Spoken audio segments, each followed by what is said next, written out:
Hello guys! Hello para to sa lahat ng Taurus.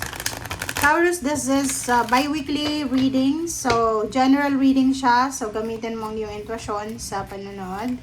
Maraming salamat sa lahat ng Taurus na nanonood sa aking channel. Wow. Okay, so meron kang first two cards. Yung first card natin is Peace Offering. And next is Go Now. Okay. So, Taurus, this is a reflection card.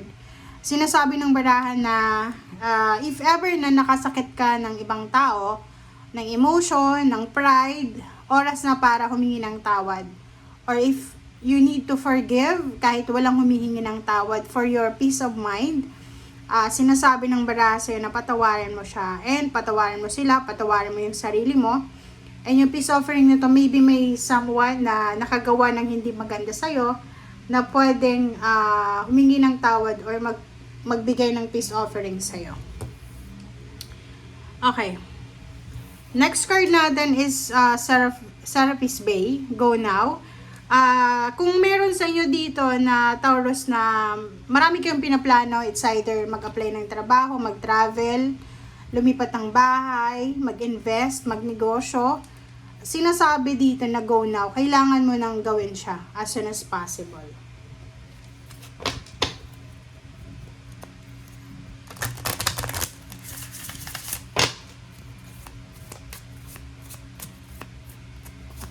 Okay, Enchanted Forest.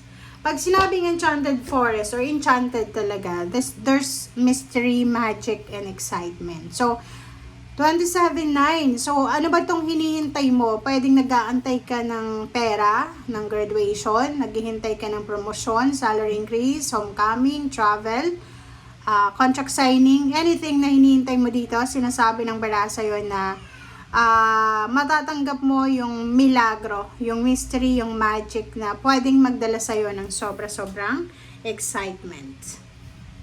Okay, Taurus.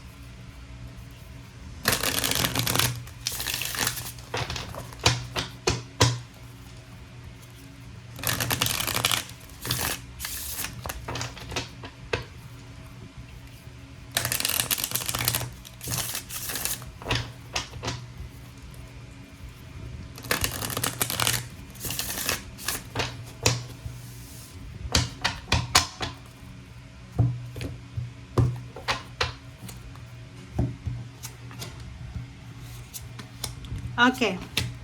First three cards tayo. Ace of Pentacles, the Hermits, and then the Sun. So, these three cards, sinasabi ng baraha mo dito, Taurus, na yun na nga, isang exciting, parang alam mo yung pagbalasa ko neto, parang yung palad ko ay kumati siya, makati. So, nakikita ko sir dito, maybe nag-apply ka ng trabaho, and nag-aantay ka ng confirmation kung nakapasa ka ba, magsisimula ka na, pipirma ka na ng kontrata or anything. So, dito sinasabi ng Ace of Pentacles na mayroong job offer, mayroong money, incoming financial. Mayroong incoming na financial offer. Basta mayroon siya ng financial gateway na pwedeng magbukas para sa'yo. Okay? But, yung trabaho na to na hinihintay mo ay matagal mo na siyang hinihintay. Kumbaga, sobrang disappointed ka na dahil ang tagal-tagal. Pwedeng yung iba, yung nag-a-apply na papunta ng ibang bansa, yung mag-a-abroad, pero tapos ka na sa medical, tapos ka na lahat-lahat sa requirements, pero hindi ka pa rin nabibigyan ng kontrata. So, eto yung energy mo. So, wag kang masyadong mag-alala. Okay? Sinasabi sa'yo, wag kang masyadong mag-alala, Taurus, kasi yung financial incoming na to or yung abundance, inflow ng abundance sa buhay mo ay darating na, and pagdating ng good news na to, sobra-sobra kang magse-celebrate. So, you're winner. Parang meron ditong recognition, rewards, awards, celebration of success, of happiness, of life. Lahat ng klase ng success meron dito na pwede mong matanggap.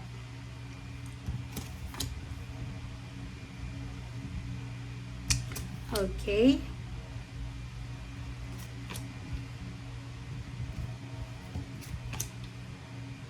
Okay. So, sa ilalim mo dito is Four of Swords. So, sinasabi ng baraha, relax ka lang. Relax ka lang, Taurus, kasi yung buwan ng Hunyo sa'yo, kasi yung preparation ng June is yung last 2 weeks ng May para sa'yo. So, yung last 2 weeks ng May, this is the preparation para sa June. So, sinasabi ng baraha sa'yo na merong good news, merong balita na talagang darating talaga sa'yo. And ang balitang ito ay marami kang emotion dito na in-exert, diba? Yung marami kang puhunan na emotion. Yung parang wala ka ng pag-asa, yung iba sa inyo parang gusto nang i-give up itong application na to or kung ano man tong hinihintay mo.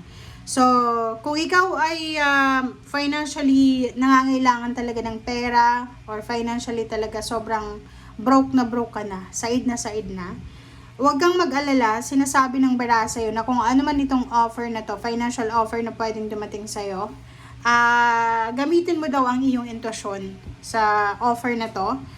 Kasi, yun na nga, pwedeng yung offer na to ay long term or long distance. Kailangan mong pag-isipan, kailangan mong, kumbaga, i-weigh, diba? Timbangin natin yung circumstances if kung ano man tong offer sa'yo ay posible. Okay? So, yung iba sa inyo na nag-aantay ng salary increase or higher position, huwag kayong matakot. Huwag kayong matakot. Kasi, nandito yung 7 of Cups. Sinasabi ng 7 of Cups sa'yo na, as long as na ginawa mo yung best mo, trinabaho mo yung lahat, kahit na sino pa yung kakompetensya mo sa pag-a-apply dyan sa promotion na yan or salary increase na yan, as long as na binigay mo yung lahat-lahat, makukuha mo siya. Be positive lang. 5 of Pentacles, may problema ka sa pera, may problema ka ba sa health or anything na problematika? Makinig ka daw sa sinasabi na yung intuition. Huwag kang matatakot. Okay? Huwag kang matakot kasi yung iba sa inyo natatakot na baka hindi na ma-resolve itong issue na to. Natatakot kayo na baka hindi na dumating yung hinihintay nyo. Yun na nga, nandito yung Four of Swords. Sinasabi ng Four of Swords na mag-pray, magpahinga, mag-meditate, mag-contemplate. Gamitin mo yung oras na to sa paghihintay para mag-refresh, mag-replenish, mag-detox, or yun na nga, kailangan mong i-prioritize yung peace of mind, diba? Basta tingnan mo, yung mga baraha mo, sinasabi niyan sa'yo, Taurus, so maraming unexpected na blessings ang darating sa'yo. Depende yun sa atin kung paano natin tatanggapin ito. Okay? So beware, be careful, be attentive sa mga blessings, synchronicities, symbols, signals, and messages. Thank you guys. Bye!